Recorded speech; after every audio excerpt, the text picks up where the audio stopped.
Hey guys, this is Mike, and you're listening to Feeling Twisty. I hope you listened to yesterday's episode. If you hadn't, check it out, episode 70. I just took a few minutes and walked through one way, just a way that I do to enter a state akin to sleep, like Neville talks about, and enter the feeling of my wish fulfilled. The state of my wish fulfilled, how I capture that feeling of, it's done. And I asked my lovely wife, Kim, yesterday evening, as I always do, what she thought of that episode. And she said it was good, but why don't you talk about how easy it is, how quick it can be? I thought, well, yeah, that's a good idea. I'll do that tomorrow. So this morning I was thinking about what I'm going to talk about today. And I wanted just a couple of cool examples. And I thought of the one from a plumbing issue I had earlier in the week. And then today, a perfect story came up naturally for me to tell you about. So the first one, the plumbing issue that I've mentioned a few times already this week. I'm not going to get back into all the details, but I want to focus on the moment where I entered that state of the wish fulfilled, where I moved in imagination into the knowing that it's done. I was standing in my bedroom looking at my self in the mirror. I wasn't doing mirror work. I was just standing in front of the mirror at that moment, and I just brought up my dad's voice. My dad is my go-to guy anytime I have questions about carpentry or electricity or plumbing. He'll say, I don't know anything about plumbing. That, of course, I think he's great at it. But from, plumbing can get messy. And even if you're good at it, it's not something you enjoy doing. So I do appreciate it anytime he helps me.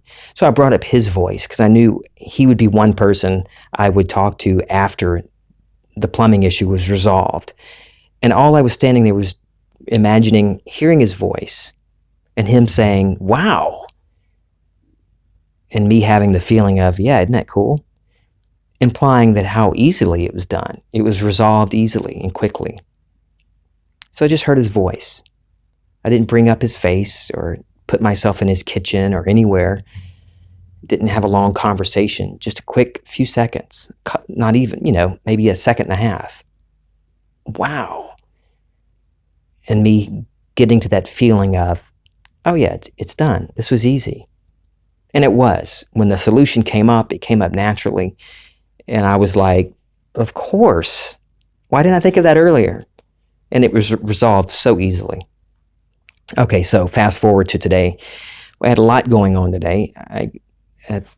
For the time being, one of my sons who's in college, he has a new car that he bought, which is a whole nother episode. I'm going to talk about that sometime soon. But he doesn't have the car yet, so he's still sharing a vehicle with me.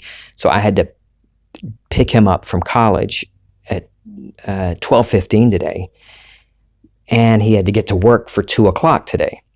But in between that, in that little time frame, I had to take my teenage daughter to a town about 35, 40 minutes away from here to her seamstress to pick up her dress that she had altered for the high school dance this weekend. Okay, so if it's 12:15 and we to be back by 1:50, that's doable. We could make that happen because I had to be back in time to pick up my son to bring him to work for 2. Okay, but by the time I pick him up from school, get him home, gas up the vehicle, get my daughter, it's 12:40, 12:45. And we're about to leave town. So at this point, we have at most an hour and 10 minutes, realistically, looking at the clock, to get back to town to pick up my son and bring him to work on time. But we still had to drive round trip 70 minutes, plus try on the dress and go to my wife's office to pick up something before we came back to this side of town to pick up my son. So if you add in everything, that's not enough time. There's no way. So sitting there in the gas station parking lot, all I didn't bring up, a scene or hear any voice. I just thought, oh, this is going to be a great story today. I've got my story for the episode. And it was that decision right there that this is done. We're going to make it. That what the clock says means nothing unless I say it does. That moment of decision, I just decided that it was done. And it's still the same knowingness, just like in the plumbing issue or anything. When you know it, you really know it's done. That your wish, regardless of what it is fulfilled. Nothing can shake that, even if the clock says otherwise. So I didn't check the clock on the way back. I did peek at the clock on the dashboard, and I didn't freak out. But I looked at it and I knew, okay, looking at the clock, there's no way we're making it back and stopping at my wife's office and getting back to the other side of town to pick up my son and get him to work on time. There's no way. I didn't do all that. I didn't react badly to that. I noticed it, and my reaction was, oh, this is really going to be a good story. So I stayed in the state, this new state, knowing that it's done. And my end was just knowing that I get to tell you about it on this episode. So, regardless of the traffic, people at the red lights slowing us down, all these different things that I could have reacted to, and I would have in the past. I would have been stressed and cursing and honking and speeding. I didn't speed at all, because I really intentionally didn't want to do anything. I knew before we left town that I was going to tell you about it. So I intentionally didn't do anything to manipulate it. I didn't try to speed, cut corners, take shortcuts, or anything like that. I wanted to be able to tell you that this worked, and I didn't try to manipulate it in any way. I didn't mess with the middle like we talk about sometimes, worrying about how it's going to be done. I just knew it was done. So on our way back to town, we get back into the city, and I have to pull off the interstate to go to my wife's office. And I missed the exit. I totally blew past the exit. And so we had to go another mile down the highway, take another exit, loop back around, and then go to her office. At that moment, there was a glimmer of, is this going to work? And then quickly, heck yeah, it's going to work. You've already decided it's going to work. It has to work. It can't not work, because I'm still living in the end, in that knowing that it's done.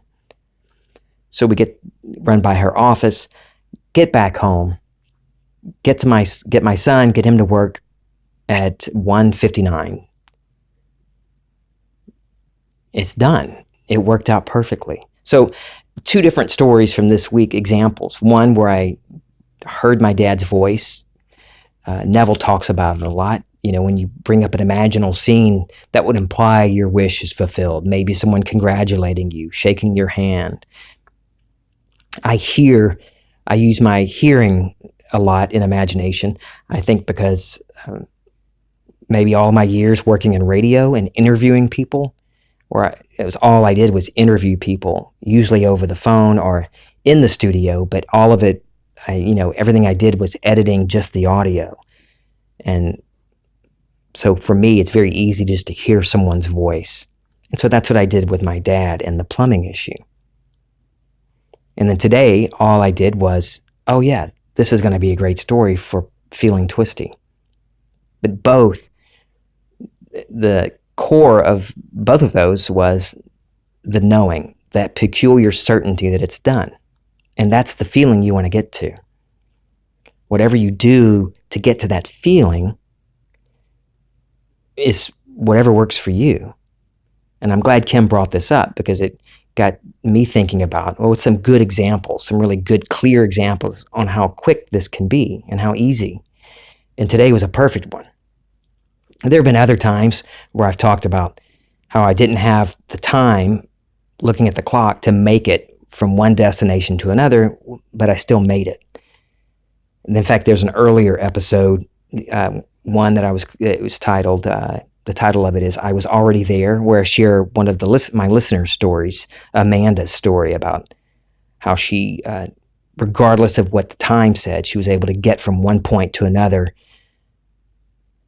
faster than physically should have been possible, given traffic conditions and geography and things like that.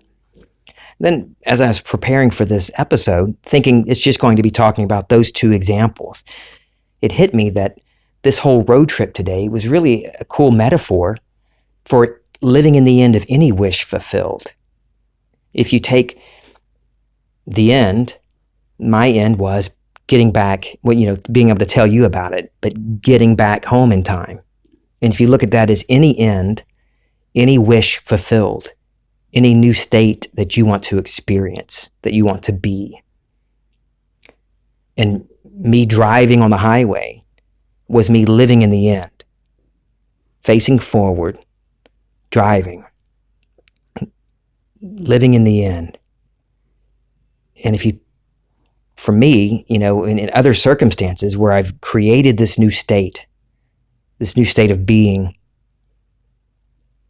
I'm living in the end, but then some type of issue happens. If it's a road trip, traffic, or a speed trap, maybe I'm not going the right direction. Maybe there's a faster way to do this. Maybe I should look up another YouTube video, find another cool podcast. Hey, that Feeling Twisty guy is pretty cool. Maybe I should subscribe to something else. Maybe I need to buy another program.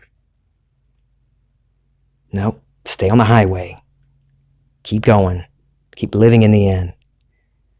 Or I might think it's not happening fast enough. So let me speed things up. Let me floor it. Slam my foot on the gas pedal and try to manipulate circumstances to force the end to happen sooner.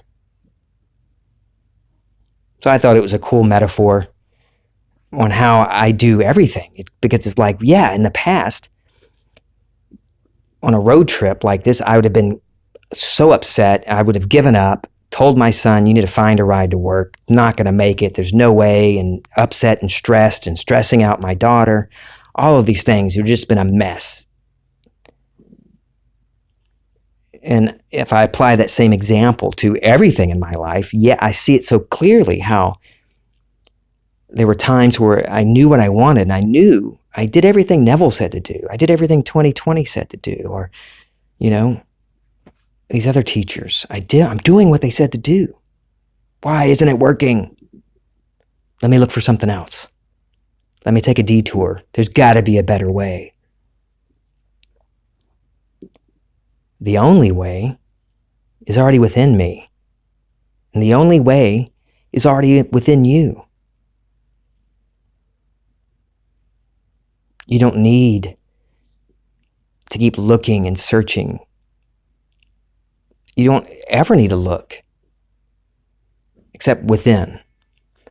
Like the Bible says, commune with your own heart and work out your own salvation. Your salvation is whatever the resolution to what you see as a problem. You might see as a problem, or whatever wish you have. The salvation is the solution of that. The fulfillment of that wish. So work that out. What is it you want? And go to the end of that.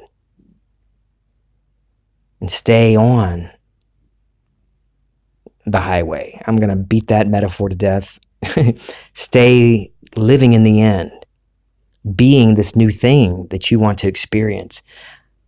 Today was I already know this, but today it was just, I loved how it just played out for me in the bigger way. Not just the fact that I was able to do all of that within too short of a time frame, but how it just kind of opened my eyes as I look at my whole life. How I could have done it the other way, gotten upset and sped it up, or taken detours, or given up. And I apply that same formula to everything I do and everything I've done. I can look back and say, oh yeah, see where I gave up and I detoured and I lost hope. And I can see where I didn't And I remained in the end, being this new person, this new experience. Guys, shoot me an email. Give me your stories. Tell me what's going on in your life. I want to hear from you. feelingtwisty@gmail.com. I love you guys. This is Feeling Twisty.